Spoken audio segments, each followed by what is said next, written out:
Welcome back. C programming language tutorial number 31 से हम start करने जा रहे हैं एक नई सीरीज़ जिसमें हम बात करेंगे लूप्स के हवाले से। अब से पहले जो सेगमेंट हमने कंप्लीट किया है उसमें हमने डिटेल में देखा था कि सिलेक्शन स्ट्रक्चर क्या होते हैं और किस तरह से हम कंडीशनली किसी स्पेसिफिक कोड ब्लॉक को चलाते हैं। इस सेगमेंट में हम बात करेंगे लूप्स क्या होते हैं और रेपिटेशन हमें किस तरह से हेल्प आउट करती है सी प्रोग्रामिंग लैंग्वेज में, अगर हमने एक ही टास्क को बार बार परफॉर्म करना हो, रेपिटेशन में उसको लाना हो।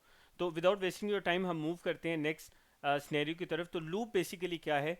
लूप हम यूज़ करते हैं प्रोग्रामिंग में ये टर्म उस वक्त जब हमने किसी स्पेसिफिक कोड ब्लॉक को, यानी कि एक प्रोग्राम है, उस प्रोग्राम के एक स्पेसिफिक हिस्से को, कुछ स्पेसिफिक लाइंस को, लाइक 3 लाइंस 5 लाइंस, हम उसको मेंशन कर देते हैं कि ये 5 लाइंस हैं या ये 3 लाइंस हैं, ये हमने रेपिटेटिवली चलानी है, इसकी रेपिटेशन करनी है, यानी कि हमने ये बार बार चलानी है।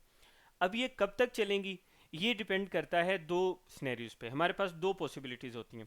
एक पॉसिबिलिटी ये होती है कि हम उसे बता दें, फॉर एग्जांपल ये 5 लाइंस हैं, इनको आपने 13 टाइम्स चलाना है, तो वो उतने टाइम चला देते हैं, यानी against some set number of times वो चलती है। दूसरा सिनेरियो होता है कि हम एक कंडीशन दे देते हैं। फॉर एग्जांपल हम कंडीशन ये दे देते हैं कि ये उस वक्त तक चलता रहे जब तक यूज़र जो है वो वाई एंटर करता रहे। जैसे यूज़र वाई के अलावा कोई चीज़ एंटर करे तो इस रेपिटेशन को रोक दिया जाए। तो ये हमने क्या कर दिया, कंडीशनली उसको स्पेसिफाई कर दिया। जब तक वो कंडीशन ट्रू रहेगी तब तक वो रिपीट होती रहेगी। तो इस तरह हम कंडीशन की बेस पे भी किसी स्पेसिफिक कोड ब्लॉक को बार बार रिपीट करवा सकते हैं, उसकी रेपिटेशन करवा सकते हैं। एक तीसरा सिनेरियो भी होता है जिसमें अनकंडीशनल ट्रांसफ़र ऑफ कंट्रोल होता है, उसकी हम बात करेंगे आखिर में जाकर, जब हम कुछ वीडियोस में पहले मुख्तलिफ जो लूप्स हैं उनके बारे में बात कर लेंगे। तो लूप्स की हमारे पास सी प्रोग्रामिंग लैंग्वेज में मुख्तलिफ टाइप्स हैं, जिसमें जो मोस्ट पॉपुलर है वो है फोर लूप। फोर लूप में हम आगे चल के डिटेल में देखेंगे, हम एक लूप कंट्रोल वेरिएबल के ज़रिए कुछ स्पेसिफिक स्टेटमेंट्स को हम चलाते हैं एक ख़ास नंबर ऑफ टाइम्स तक।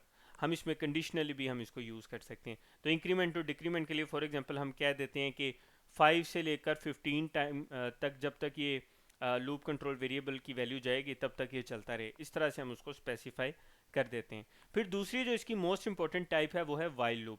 वाइल लूप में अगेन हम इसको स्पेसिफिक नंबर ऑफ टाइम्स के अगेंस्ट भी इसको मैनेज कर सकते हैं, लेकिन ज़्यादातर हम वाइल लूप यूज़ कर रहे होते हैं किसी स्पेसिफिक कंडीशन के अगेंस्ट, जिसकी मैंने अभी आपको एक मिसाल के तौर पर समझाया। वाइल का ही एक वेरिएंट है do while loop. Do while loop का जो सिंटेक्स है वो वाइल लूप से मिलता जुलता है और उसकी वर्किंग भी वाइल लूप से मिलती जुलती है। सिर्फ उसमें एक आध डिफरेंस है जो आगे चल के हम डिटेल में जब लूप्स की बात करेंगे तो उसमें हम ये देखेंगे। एक और इम्पॉर्टेंट यहाँ पे लूप स्ट्रक्चर है जिसके बारे में आपको बताना बहुत ज़्यादा ज़रूरी है, वो है go to statement. Go to statement, जैसे कि अभी हमने प्रीवियस सेगमेंट में बात की, दो चीज़ें पॉसिबल होती हैं अगर आपने किसी स्पेसिफिक कोड ब्लॉक को, फॉर एग्जांपल कोई लाइन नंबर, हम कहते हैं लाइन नंबर 6 से लेकर लाइन नंबर 10 तक इसको रिपीट करना है, तो हम उसको क्या कह सकते हैं, किसी सेट नंबर ऑफ टाइम्स तक, यानी हम उसे कह सकते हैं कि इसको 7 टाइम रिपीट्स करना है। या हम कह सकते हैं कि जब तक एक कंडीशन दे देते हैं, जब तक वो कंडीशन फॉल्स नहीं होती तब तक वो चलता रहेगा। ये दो पॉसिबिलिटीज़ तो हम डिस्कस कर चुके हैं। एक तीसरी पॉसिबिलिटी ये हो सकती है कि without any condition, without specifying any number of time, हम उसको स्विच करवा दें, हम उसको जंप करवा दें, उसको रिपीट करवा दें कुछ स्पेसिफिक लाइंस को। इसको हम बोलते हैं अनकंडीशनल ट्रांसफ़र ऑफ कंट्रोल।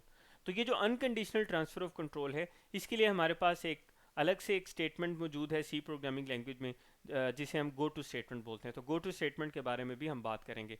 तो नेक्स्ट जो आगे जो वीडियोज़ आ रही हैं उसमें हम वन बाय वन डिटेल में बात करने वाले हैं मुख्तलिफ लूप स्ट्रक्चर के हवाले से, while loop, do while loop, for loop, और फिर इन तीनों के हम डिफरेंसेस की बात करेंगे। इनके थ्रू हम देखेंगे कि किस तरह जो हमारे प्रोग्रामिंग के टास्क हैं वो बहुत ज़्यादा इजी हो जाते हैं। ये जो सीरीज़ चल रही है सी प्रोग्रामिंग लैंग्वेज की, इसके कोड का लिंक आपको इसकी वीडियो की डिस्क्रिप्शन में मिल जाएगा, वहाँ गिटहब से आप इसको कॉपी कर सकते हैं। इसके अलावा इसी वीडियो के आखिर में और इस वीडियो की डिस्क्रिप्शन में भी आपको सी प्रोग्रामिंग लैंग्वेज की जो प्लेलिस्ट है उसका एक लिंक मिल जाएगा। तो उससे आप, अगर प्रीवियस जो कॉन्सेप्ट्स हैं डिसीजन कंस्ट्रक्ट से, वेरिएबल्स के, कॉन्स्टेंट्स के, वो आपके क्लियर नहीं है तो आप उसको क्लियर कर सकते हैं। मिलते हैं अगली वीडियो में।